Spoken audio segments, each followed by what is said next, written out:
Thank you, thank you. All right, guys, so how many of you guys have followed Supercolor or seen any of our content before? Anyone? Quite a few of you, okay, cool. So basically just to go a little more into what I do there, I'm basically their content strategist. I do a lot of their stuff for social media and digital strategy in terms of content creation, as well as, dialing in funnels, how all that works. But when I first started, way back like 15 years ago, I was mainly just in video content and content creation alone. I got my degree in that. I even went to work in LA for a bit. And I eventually made my way into content creation for marketing, and that's a little more about what I'll talk to you guys about today. So when I started 15 years ago in 2009, one of the big things that they would pitch to me is like, oh, you're gonna need a really good camera. You need lighting, you need mics, you need everything possible. And at the time, as a college student, I had to use credit cards to put thousands of dollars to be able to get all this stuff. And it was one of the hardest things to realize that now it's easier than ever to create content because now it's all in your palm. Stabilizer, in your palm. Clean audio, everything you can do in your palm. You don't even need a green screen anymore. There's TikTok effects that are actually gonna take you and remove you from your own background without even needing a clear background. So with that, everything you guys have in your pockets is what I wish I had 15 years ago when I was getting started, because then I wouldn't be thousands of dollars in debt, and I wouldn't have to deal with all the headaches of batteries running out and this and that and having to replace things. So yeah, that being said, it's easier than ever to create and publish your own content directly to real audiences. And the main reason for that is the average person is going to be spending 6 hours and 58 minutes a day connected across the board, just looking at different screens. And with that, 46% of Americans are actually admitting to spending about 4 to 5 hours a day on their smartphones. So that being said, everyone's always on their smartphone. Whenever they're bored, they're just going to pull it out and go on social media.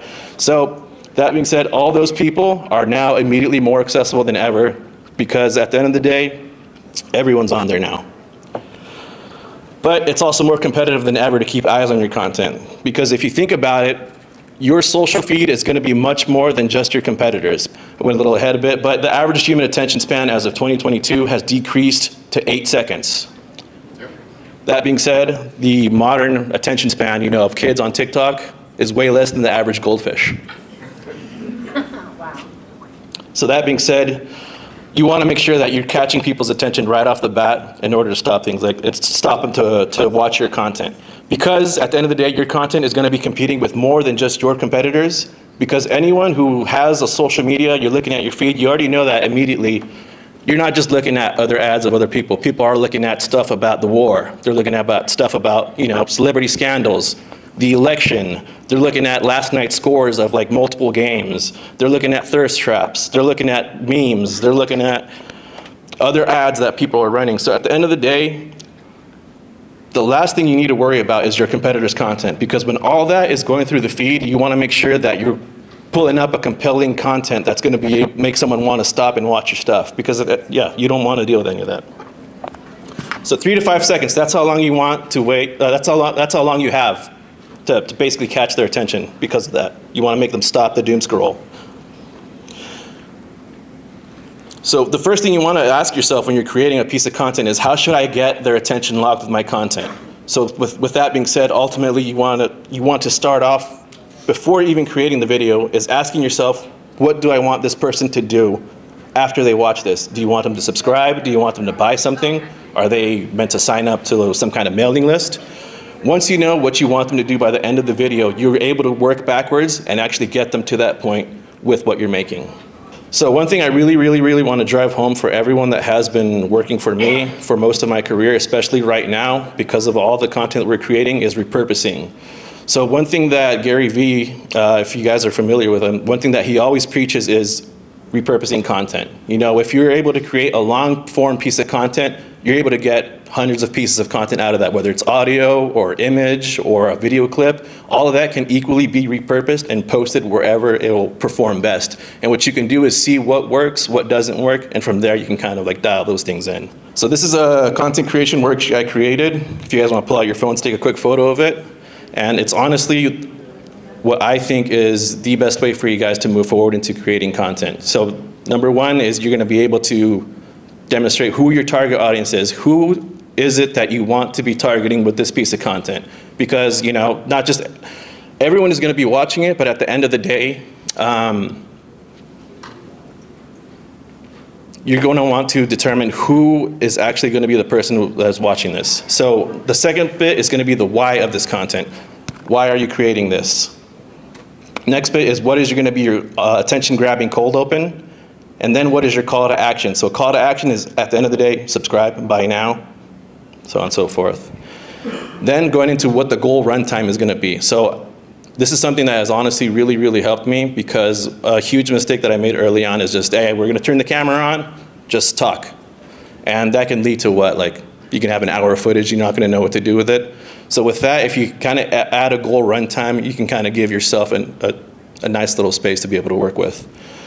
And at the end of the day, it's where will this live? So for that, you're able to kind of cater each piece of content to be able to be posted. So if you're doing something on TikTok, or you're doing something on Facebook, or your website, so on and so forth, that's how you're going to be able to work with that. Cool. Next, I want you guys to start looking at your analytics constructively. There's a free part of basically every social media, that's Instagram, Facebook, TikTok, YouTube, that is actually going to show you analytics of what each piece of content is doing. One thing you're going to want to look for, that I look for a lot, is retention. Retention is what gets you placed higher on the feed and what gets you better placement on the algorithm. So when it comes to viewer retentionship, you're going to want to look at how long people are watching, at what point they drop off, and then you kind of start looking at, okay, so this part did really good, but this part didn't really do as good. So then you just start kind of like mixing and matching things until you test, see what works best, and just keep going. All right, so right here, I brought in a couple examples of videos. So this first one is kind of like what I see a majority of, different print shops and businesses, a lot of the mistakes that they'll do will be shown in this video.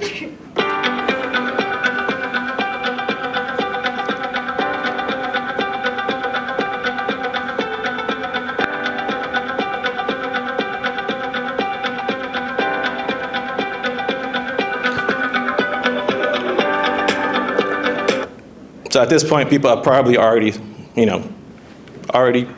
stopped watching it. So with that being said, one of the big mistakes that I see here that a lot of people do is they're opening with the logo on black.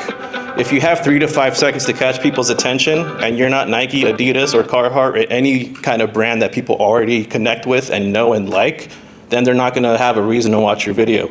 So that being said, you're gonna wanna open with a really, really enhanced cold open that I actually worked on right here. So this presented a little differently. You're gonna give someone a lot of different things to look at and also catch their attention. There we go. So again, giving them a lot of different things to look at. The editing style that you're seeing here is something that we call retention editing. It's something that you want to push viewer attention. So always giving them something quick to look at. And also the title is actually gonna help tell your story and also let people know what exactly it is that you do, and not just looking at, oh, a heat press, what does that mean? And at the very end, your call to action. You want them to call you, you want them to get a hold of you, or you want them to shop with you in some way. So yeah, that's kind of the example that I put together. But I think with that, I'll wrap up, take any questions if anyone had any. I think I might have a question. Yeah. Okay, so I'm a perfectionist and I have a lot of issues creating videos, because what I'll do is I'll spend probably an hour making a video and then I'll rewatch it and I don't like it. So do you have any advice for somebody like me who just can't get content out there, maybe because they see something in the background that they didn't really want anybody to see? Yeah, one really good piece of advice that I actually received from one of my professors that honestly, I've been able to apply across the board that I really like is not letting perfect getting in the way of good. So when it comes to good performance, it's always going to be the piece of content you expect the least. And honestly, with some of my content that I've put out, I'll work hours on a piece of content and put all sorts of work into it. And at the end of the day, it maybe gets, 200 views, which is okay, but, for someone of our size, it's not the best. So with that, when you're putting out content and say it doesn't exactly perform the way you want it to, or it doesn't exactly look the way that you really want it to, at that point, no one's gonna stop you from archiving it and redoing it the way that you want it to. So ultimately, just test different things and see what works best for you. But one of the big things that I do right now currently is I archive stuff all the time and I redo it. Try new hashtags, trying new variations of the ad or the way I edit it as well. And yeah, that's something I would suggest. Yeah, great. Yeah. What, for beginners getting into content creations, what type of video editing software would you recommend for beginners? For beginners, yeah, I would say InShot's a really cool one. So there's one that's called InShot, that's InShot. So a lot of that you'll be able to do a lot of your vertical videos on. And in addition to that, there's a lot of free stuff out there. And what I would say is even the TikTok one, that's a really, really good one. Okay. There's a built-in one in the TikTok that it literally looks just like a linear software that you would use on the regular computer, but you can do different tracks, different video tracks, so on and so forth. Now, I really like that one. Any other question? Yeah? Is there an easy way to put your content out across multiple socials? Yeah, there's actually a lot of really good tools out there. One you can look into is called later.com. So with that, you can actually take one piece of content and it'll post it to different platforms. There's another one that I'm actually looking into right now to use for myself. It's called repurpose.io. And what that does, it's using AI to take your piece of content and automatically repurposing on its own and reposting it. So I haven't tried it for myself yet, but based on the demo, that's a really good piece of technology that you can use that's actually using AI without being like, I'm replacing an artist, you know. What was the first one called? First one was called later.com. And that'll post to multiple? Yeah, it'll post to TikTok, Facebook, Instagram, and basically everything, yeah. Yes? So I've had a problem with like understanding how to set up the accounts to where I can delegate the work out. Do those softwares, is it something where you sign in through those softwares? Yeah, absolutely. So say, so if you were doing something that's like later.com or another popular one would be called Hootsuite, that all you need is just the one login. What you would do on the back end is log in all your stuff, your accounts in, and you would just give that one person their access to like later.com or Hootsuite, and they'd be able to post everything natively through there. And that'd be a really good place to start. Yes. Yeah, for you, yes. When you mentioned about analytics when it comes to content creations, so I've noticed, like for me, TikTok is one of my things that I do. I've noticed I've done like, and the gentleman spoke about being a perfectionist. I've done a 30-second video that had 2 million views, and I'm like, I don't even know what the hell I did. Yeah. And I mastered a video I thought was going to be amazing, and it's like 1,000 views. So when I'm looking at analytics, like what should I look for? Because I went viral, but I don't know how I went viral. Yeah, honestly, one of the big things, especially with YouTube, Instagram, and TikTok these days, they're pushing authenticity as hard as possible. So if they see, if the algorithm is automatically detecting that it's some kind of produced video, you got titles, you got borders in there, you know, it's purposely going to put you a little lower in the feed versus somewhere where it thinks it's a legit video, someone that's self-shot. And it's literally, that's how it is now with Supercolor. A lot of our content that we're producing in-house takes hours to shoot, hours to edit, and then to finally put it out just for it to be outperformed by someone that just sent in a home video of them just pressing one of our transfers. Yeah, that's literally what happens. Yeah, so at the end of the day, what you can do with that is start to look at ways to recreate the piece of content that you created. So ultimately, if it's looking at how raw shot it looks, if you want to keep going with that raw shot feel, that's going to be a real good way to go about it. Okay. I'll get you right. I got this lady next. I've got 2 questions, but I'll keep it quick. No, you're fine. Yeah. Do you find that one platform is more useful or over another, like TikTok, Facebook, Instagram? I would say in terms of how your business is segmented, like for us, we're working with anyone from retail to professional. So for me, I had to really work on segmenting that out. And with that, you know, say if you're looking to work with other shops, you're looking to work with actual corporate businesses, so on and so forth, Facebook and LinkedIn will be the way to go. Everyone else consumer, it's going to be Instagram, TikTok, YouTube, so on and so forth. That's what I would say. Okay. And then my second question is, do you have any tips for, I guess, content creation as far as people that we don't finish the shirts, we just do the transfers? And I find it kind of hard to put out content, I guess, with that, just because we don't have finished products. Yeah, absolutely. And it's honestly kind of the same with us at Supercolor. And honestly, what you can still do is do like a finished product that you can have like as an example. But ultimately, what you would want to be doing is doing either speaking or having titles on your videos that help tell the story that we print transfers. You can make this with our stuff. Ultimately, yeah, that's what I would say. Cool. And then you had a question? Yeah, I was just going to confirm. You're saying that basically they're looking for underproduced. Yeah, at this point, yeah, that's what's performing the most right now, and especially with, you know, since COVID, everyone jumped on advertising on social media. You know, a lot of the ads aren't being legit or telling you that, hey, I sponsored this influencer, but they're not saying that. So with that, you know, trust is at an all-time low. Authenticity is being valued more than ever, even on YouTube, to where, you know, they're trying to get longer videos, because before they were trying to compete with TikTok, but they finally found the true value of keeping people on the platform. So with that, it's all about authenticity, keeping people on, and yeah, that's what they've been steering a lot of the stuff toward. Yeah. Any other questions? Yeah? Would you suggest following there are people that say that they have the algorithm down pat and now post, you know, Monday, Tuesday, Wednesday, post at this times. Would you suggest looking at that as a basis, or would you suggest looking at your analytics to see what your audience?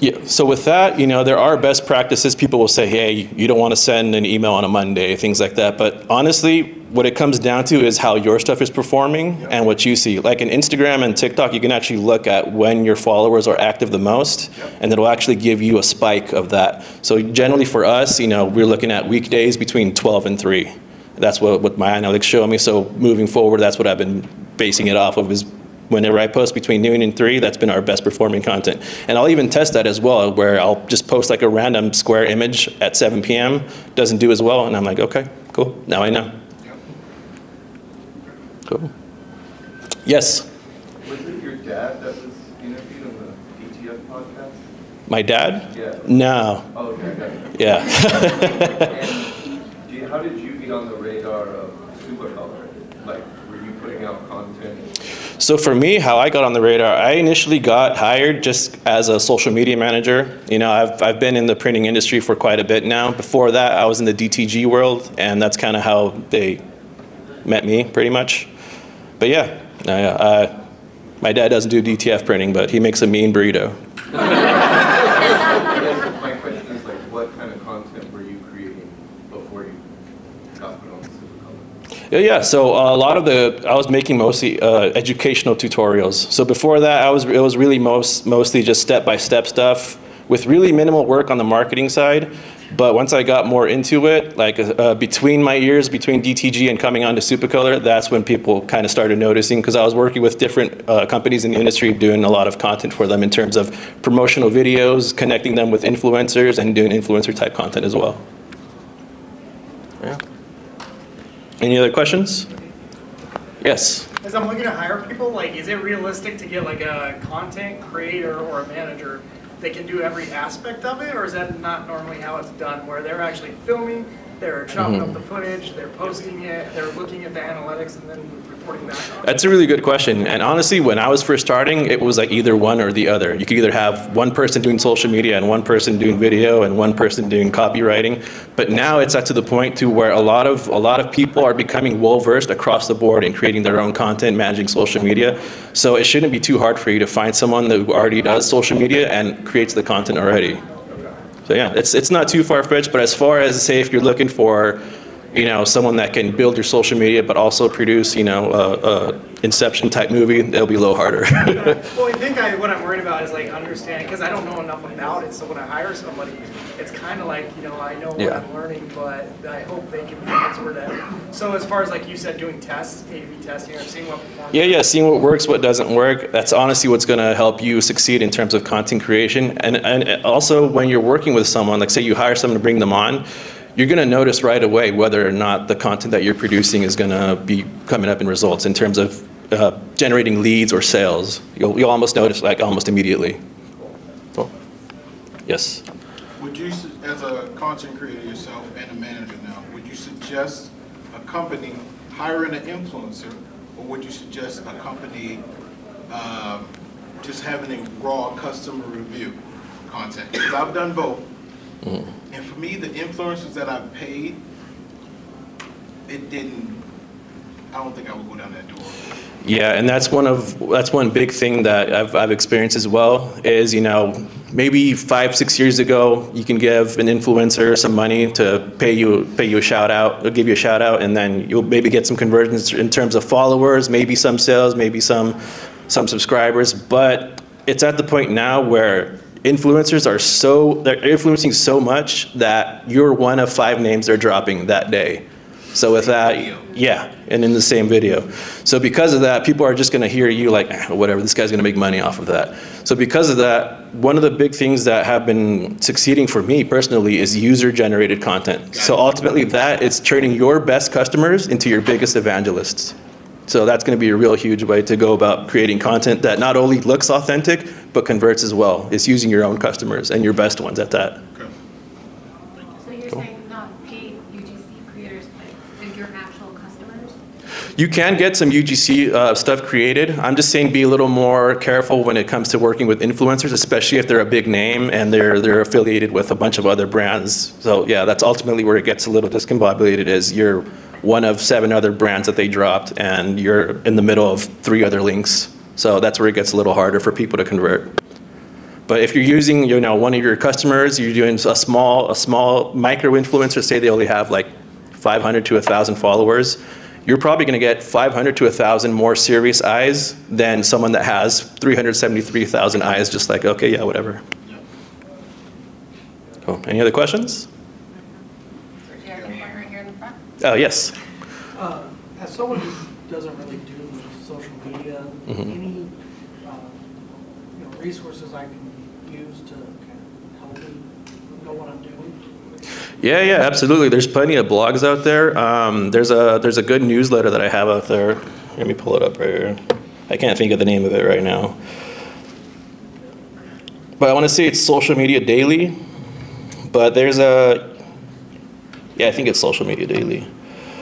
But Social Media Daily, there's another one called Marketing Dive. So a lot of those, they'll show you examples of what other brands in the industry are doing right now and any new things that they're trying. And in addition to that, you can also look into Facebook, Instagram, and TikTok. They will have some resources for businesses that actually show you the best practices for creating content on there as well. Thanks. Yeah, no problem. Any other questions? No? I have a question. Oh, yes. My question is about consistency. So obviously, like the algorithm and your analytics, from what I've heard from some other people that have asked questions, is they're new to posting and creating content. What would you recommend if, like, the algorithm wants somebody that's constantly and consistently posting, but we're not people that really know or are familiar with creating content yet? Like, what would you recommend for us to do? In terms of like frequency of how often you want to post? Like if like TikTok's algorithm wants to push somebody that's posting, every day or 2 times a day, but we either don't have that kind of time or we aren't familiar with creating, editing, things like that, what would you recommend for that? Yeah, absolutely. So in order for the algorithm to keep you top of mind, I would recommend at least one to 2 times a week, if anything. So that what you will be able to do is go off of all the engagement you get then, and then you'll build up from there. Okay. Cool. Cool, thank you so much. No problem. Yes? Are you tweaking your content based on the social channel, or are you sharing the same content across the multiple social I actually did some testing for that recently, and last year, or up to last year, it was working, where I can basically post the same video everywhere, but now it's to the point where each platform has a different algorithm that is now catering to different kinds of people. So with that being said, what I would say is look at what performs best on the platform that you want to be posting on, and kind of take some notes of what you can use from there. Yeah? Any questions? Yes? If you want to hire a freelance social media person for your business, what are the factors? Because I have no idea what to pay somebody or what to even ask them. What are the factors that you look at? So in terms of if you're hiring a social media person, I would say ask them for their best performing posts, ask them for examples of social media content that they've posted or created that can be either equivalent or applicable to what you're doing right now. So that way you can kind of like start to vet who you're going to be working with and see like, okay, this person, they know what they're doing, and then this person maybe is not as applicable. They're not very experienced with me. And yeah, that's what I would suggest, is go off of what their best performing content is and ask them for any analytics that they can show you that show that their work actually results in good results. Cool. Any other questions? I have one more question. Yes. Okay, so obviously a lot of people in this room are in either different phases or doing different things with like DTF and transfers. As far as like whether we're all coming from obviously one big similar niche, but we're all in different stages and stuff like that, what would you say your top 3 niches to gear content creation for would be? Like, would it be towards like sports teams or just individuals that, you know, are looking to buy transfers, or people that are already in that space? Like, what would you say your top 3 niches to gear your content for? In terms of gearing content for DTF, the top 3 niches, I would say, in terms of on the retail end that I've seen immediately, which is a lot of what we're dealing with for Super DTF, it breaks down to 3, which is number 1 is your home crafter. So that could be anyone that's at home doing crafts, your mom, stay-at-home moms that are doing crafts. Then you have the hustler. That's someone that has their own clothing brand. They're a rapper. They're trying to push merch. And then lastly, you have your artists. So that's someone that, you know, they have their art pieces, but, you know, not everyone wants to pay for a one-of-one $700 piece, right? So with that, you can kind of like help them and pitch them on creating their own merch with their art without having their followers break the bank. So I'd say those are 3 really good niches to reach with DTF. Yeah. Any questions? We good? Yeah. Sorry. No worries. If you were to hire your own person to like kind of push your stuff and help with videos and stuff like that, what ballpark do you usually pay them? Honestly, it really depends. In terms of like, say if you're actually hiring someone here in the States, you're gonna have to give them some kind of wage. But say if you're on a budget, you're not quite there yet. You're at a stage where you're not ready to hire someone locally. There are resources out there, like say one really good one that I've actually used myself for when I don't have the budget for certain things. It's called Upwork.com. So with that, you can literally put the budget you have, say I need content creation, I need social media management, and you'll actually have people reaching out from the US, Canada, and even overseas that will fit your budget. Okay. Yeah. Thank you. Yeah, no problem. Yeah. Any other questions? We have time. Don't be shy. Yep.